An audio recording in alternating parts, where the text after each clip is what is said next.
Halo Kak Ria, selamat malam. Saya pendengar podcast Kakak. Kak, saya mau cerita. Saya bingung Kak. Saya habis mendapatkan masalah. Saya habis kena penipuan di akun Shopee saya Kak. Awal mula ada seseorang mencoba melakukan hack akun Shopee saya. Terus ada WA dari Shopee Indonesia. Dia memberitahu kalau ada yang mencoba meretas akun saya. Saya percaya aja. Ya, saya diarahkan buat melakukan pinjaman di akun Shopee sebesar 11 juta. Si penipu ini tuh bilang buat pengamanan akun. Nanti bakal dihapus kalau sudah selesai. Terus saya diarahkan buat melakukan QR pengembalian dana juga. Udah saya lakukan. Saya bingung Kak, gimana penyelesaiannya? Saya telepon pihak Shopee resminya, katanya saya tetap harus bayar itu tagihan pinjaman. Per bulan tagihannya Rp1.200.000. Sedangkan penghasilan saya 2 juta per bulan. By the way, kerjaan saya sebagai cleaning service. Pinginnya nggak saya bayar itu tagihan karena saya merasa telah ditipu. Gimana Kak solusinya? Saya benar-benar bingung. Terima kasih kepada nama samaran diblokir atas sharingnya, dan gue turut prihatin juga. Artinya ini modus sebenarnya udah lama, tapi mungkin belum banyak yang membahas ya. Gue juga nggak paham. Yang ngalamin juga udah banyak. Pada intinya adalah uh, lo ada penipu nih berusaha untuk meretas akun lo. Otomatis dari Shopee ada notifikasi, ya kan? Dari Shopee resmi ini ada notifikasi bahwa ada percobaan meretas akun lo. Lalu si penipu ini mengarahkan lo untuk meminjam dari Shopee Pay Later. Setelah cair nih, lo disuruh transfer kris, ya kan? Sebenarnya itu bukan pengembalian dana, itu adalah rekening dari si penipu tadi. Ya, ini modusnya begitu. Oke, dan logikanya nggak ada yang namanya mengamankan akun dengan cara mengajukan pinjaman. No, nggak ada logikanya begitu. Oke? Jadi ya sudahlah, yang sudah terjadi ya sudahlah ya. Berarti itu yang terbaik, pasti ada sesuatu yang akan kita pelajarin. Nah, buat teman-teman yang mungkin mengalami hal yang sama atau juga sedang bingung nih gimana ya caranya untuk melunasi pinjaman, terutama pinjaman riba, pinjaman berbunga, come closer. Assalamualaikum, gimana kabar lo? Alhamdulillah, apakah lo lagi ngerasa kesepian atau sendirian? Kenalin, gue Ria Marliana, teman healing lo di podcast Self Healing. Di sini kita bakal ngobrol bagaimana sih belajar berdamai dengan luka, tentu aja atas izin Allah SWT. Semoga Allah sembuhkan lukamu, ringankan bebanmu, dan kuatkan hatimu. Yang pertama yang lu harus pahami bahwa pihak pay later manapun itu, Shopee atau siapapun, itu nggak akan mau tahu. Beneran, karena yang kita hadapi itu bukan orang per orang. Yang kita hadapi adalah sistem. Secara prosedur, secara SOP, mereka udah betul mencairkan pinjaman itu ke lo. Oke? Ya memang sejahat itu riba. Makanya jauh-jauhilah riba ya. Itu menjadi pelajaran yang paling penting buat kita semua, nggak cuman buat si korban. Jangan pernah terpikir untuk masuk ke riba, apapun alasannya. Lalu yang kedua, jangan minta dikasihani. Jangan minta belas kasihan ke siapapun. Raise your chin up. Ya, tegakkan dagu lo. Jangan merasa lemah. Jangan merasa lo malang. No. Semua orang punya masalah. Tapi kita bangkit. Tenang aja. Pasti ada jalan keluarnya kok. Seriously. Karena ketika gue ngerasa berat gitu ya. Ya Allah, kenapa sih harus gue gitu kan. Kadang-kadang kan kalau lagi lemah gitu ya, kita berpikirnya begitu. Oh, mungkin Allah pengen gue share ke orang lain yang mengalami masalah yang sama dengan gue. Itu hiburanku ketika lagi berat-beratnya. Nantinya kamu akan dijadikan kuat dan dijadikan orang yang bisa menasihati orang lain yang mengalami hal yang sama. Kamu akan dijadikan orang yang bermanfaat. Yang ketiga adalah kalau lu punya aset, jual. Kalau punya ortu atau kawan tajir, minta tolong talangin dulu. Karena kan ketika lo pinjam ke teman lo atau ke orang tua lo, itu kan nggak ada ribanya nih, ya kan? Jangan pinjem ke tempat lain yang sama-sama riba, yang sama-sama ada bunganya. Udahlah, no debat itu. Mau Muslim, mau Nasrani itu sama ayatnya, sama. Yahudi pun tahu ayat riba ini. Udah nggak usah debat masalah itu, oke? Yang keempat, kalau misalkan lu nggak punya teman tajir atau nggak punya orang tua atau orang yang bantuin nalangin duluan gitu ya, kamu minta keringanan ke pihak Shopee. Keringanan ini bisa tenggat waktu yang harusnya dicicil setahun, kamu minta cicilan 2 atau 3 tahun. Ini bikin lo tuh cicilannya lebih mudah, lebih ringan, lebih kecil gitu loh. Oke?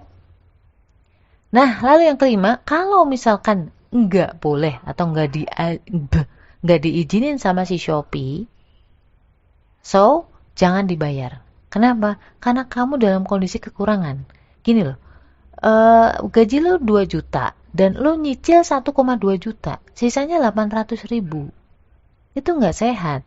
Sehat itu kalau maksimal cicilan itu 30-35% dari gaji lo atau dari income lo.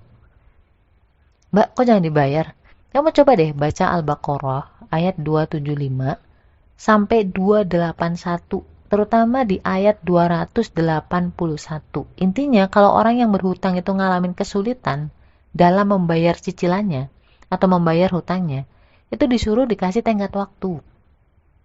Bukan dipaksa, diperes-peres. Nggak ada duitnya, ngapain diperes-peres? Percuma. Ya, oke. So the next, nomor 7.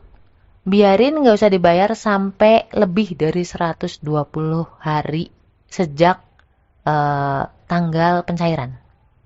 Itu kamu nanti akan dianggap sebagai kredit macet. Nggak apa-apa mbak? Ya nggak apa-apa. Kalau nggak kayak gitu nggak akan terbuka pintu negosiasi. Kadang-kadang pintu negosiasi itu baru terbuka kalau sudah di tahap macet. Ya emang begitulah riba. Dulu gue di situ 7,5 tahun. Makanya gue paham. Cuman dulu gue di bank plat merah ya. Yang jahat itu kalau misalkan lu pinjem sengaja nggak mau balikin. Nah itu yang kena pasalnya Allah yang mana ya?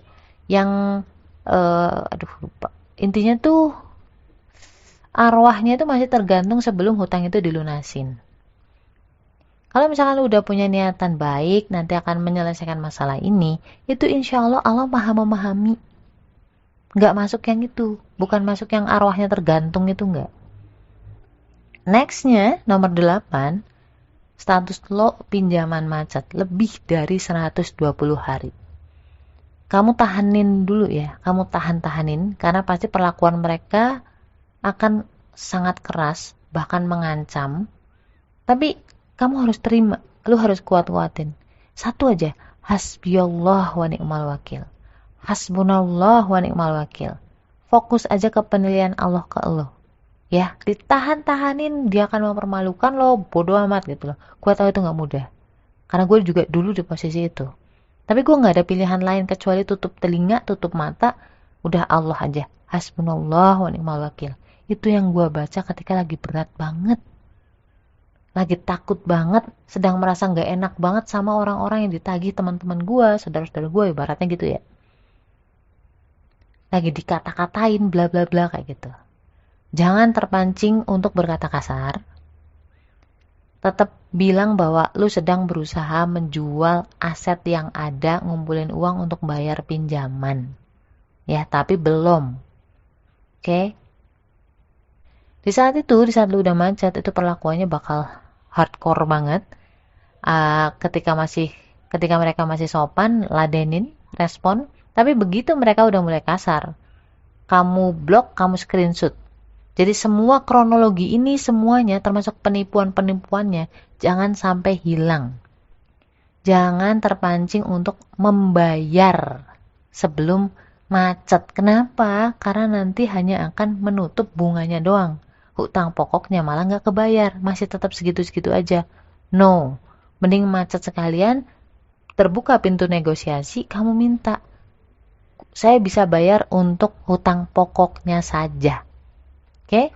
Dan yang terakhir, bantu teman lo yang punya utang, ya 10% dari gaji lo lah, atau 10% dari nominal hutang lo. Karena barang siapa membantu atau meringankan beban orang lain, itu nanti langit yang akan meringankan beban lo. Itu janjinya Allah. Gue lupa diksinya ada di hadis Nabi. Sekarang pertanyaan gue ke lo adalah gini, lo tahu nggak kenapa kita itu dikasih cobaan atau ujian? Kenapa kita ditempatkan di situasi sulit dan juga buntu kayak gini? Why? Tahu nggak kenapa? Biar kita tuh ngerasa butuh Allah. Kadang kita tuh lupa bahwa kita tuh sebenarnya butuh sama Allah. Kadang kita tuh lupa, akhirnya kita ngerasa bahwa kita nggak butuh Allah. Ibadah akhirnya juga ogah-ogahan, ya kan? Ibadah nggak ada ruhnya. Tapi begitu kita merasa butuh pertolongan Allah, itu ibadah rasanya beda. Dan itu kuncinya. Dulu gue pernah punya hutang kartu kredit ya. Gue pikir dulu kan gue sempet resign dari bank, lalu jualan angkringan, ya kan, jualan ayam, apa aja gue jual-jualin lah pokoknya. Tapi masih ada hutang riba di kartu kredit. Gue pikir ketika gue punya kerjaan, berarti gue punya duit nih, duit banyak gitu ya, duit lebih dibanding ketika jualan. Karena ketika jualan dulu waktu itu cuma cukup untuk hidup doang, nih kan. Akhirnya gue berdoa nih, ya Allah tolong berikanlah hamba pekerjaan, biar hamba ada uang, biar hamba bisa melunasi hutang-hutang riba hamba, hutang kartu kredit hamba. Gue punya kerjaan, gue dapat kerjaan waktu itu dengan gaji yang lumayan. Tapi lucunya, ternyata hutang gue nggak lunas juga. Ya lunas separuh, tapi nggak seluruhnya lunas. Ada aja pengeluaran yang tidak disangka. Ya pokoknya intinya nggak lunas aja gitu, nggak serta-merta lunas begitu aja gitu loh. Pelajarannya apa sih yang pengen gue share ke lo? Solusi itu bukan dari kerjaan, bukan dari gaji, bukan dari mana-mana. Solusi itu dari Allah. Jadi itu yang gue pelajarin ketika akhirnya gue bisa ngelunasin hutang kartu kredit gue. Gue mengakui bahwa ya Allah, ternyata memang engkaulah problem solver hamba. Bukan uang, bukan pekerjaan, bukan bantuan dari siapapun, tapi dari Allah. Terserah Allah nanti mau bantuin lewat siapa. Mau dari gaji, mau dari si A, si B, terserah Allah. Jalan dari Allah tuh banyak. Ketika lagi berat, lagi senewan, lagi deg-degan, lagi takut apapun itu, buka Quran, baca tadarus. Mudah-mudahan Allah berikan jalan keluar yang afiah, dari jalan yang selamat, yang Allah berkahi, yang membuat lo makin kenal Allah, makin dekat sama Allah. La haula wala quwata illa billah. Stay love and assalamualaikum warahmatullahi wabarakatuh.